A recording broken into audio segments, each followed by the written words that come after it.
শীতকাল তো চলেই এসেছে আর শীতের মধ্যে শীতের পিঠা না খেলে কি হয়। তাই আজকে ঝটপট অনেক তাড়াতাড়ি পারফেক্ট ভাবে তৈরি করে ফেললাম শীতের একটি পিঠা। বাসায় যেসব উপকরণ আছে তা দিয়েই তৈরি করে নিতে পারবো।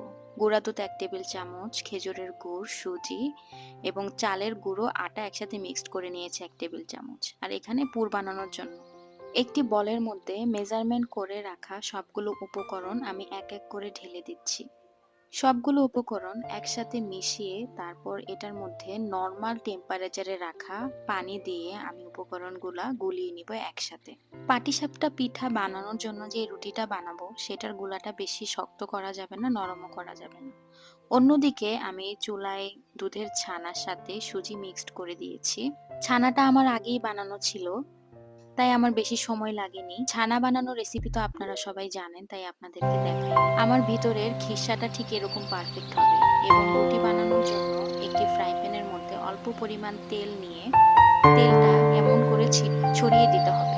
তারপর গুলে রাখা সেই লিকুইডটা আমি এভাবে চামচের সাহায্যে ছড়িয়ে দিব এবং এই রুটির মধ্যে পুরটা দিয়ে দিব ঠিক লম্বালম্বি করে। আস্তে আস্তে করে উল্টে নিতে হবে যেন পিঠাটা না ভাঙে। এবং আমার তৈরি হয়ে গেল পাটিসাপটা পিঠা। আপনাদের সুবিধার্থের জন্য আমি আরো একটি বানিয়ে দেখাচ্ছি। একই পদ্ধতিতে আরেকটি পিঠা ঠিক সেম ভাবে বানিয়ে ফেলব। এই পিঠাটা বানানো খুব ইজি, তাই প্রতি বছরই শীতের মধ্যে আমি এই পিঠাটা একবার হলেও বানিয়ে ফেলি। আপনারাও খুব সহজ এই পিঠাটা ট্রাই করতে পারেন এবং আমার পিঠাটা খুব সফট হয়েছে। আমি একটা পিঠা হাতে নিয়ে আপনাদের দেখিয়ে দিচ্ছি কতটা নরম এবং সফট হয়েছে। যদি ভালো লাগে ট্রাই করুন।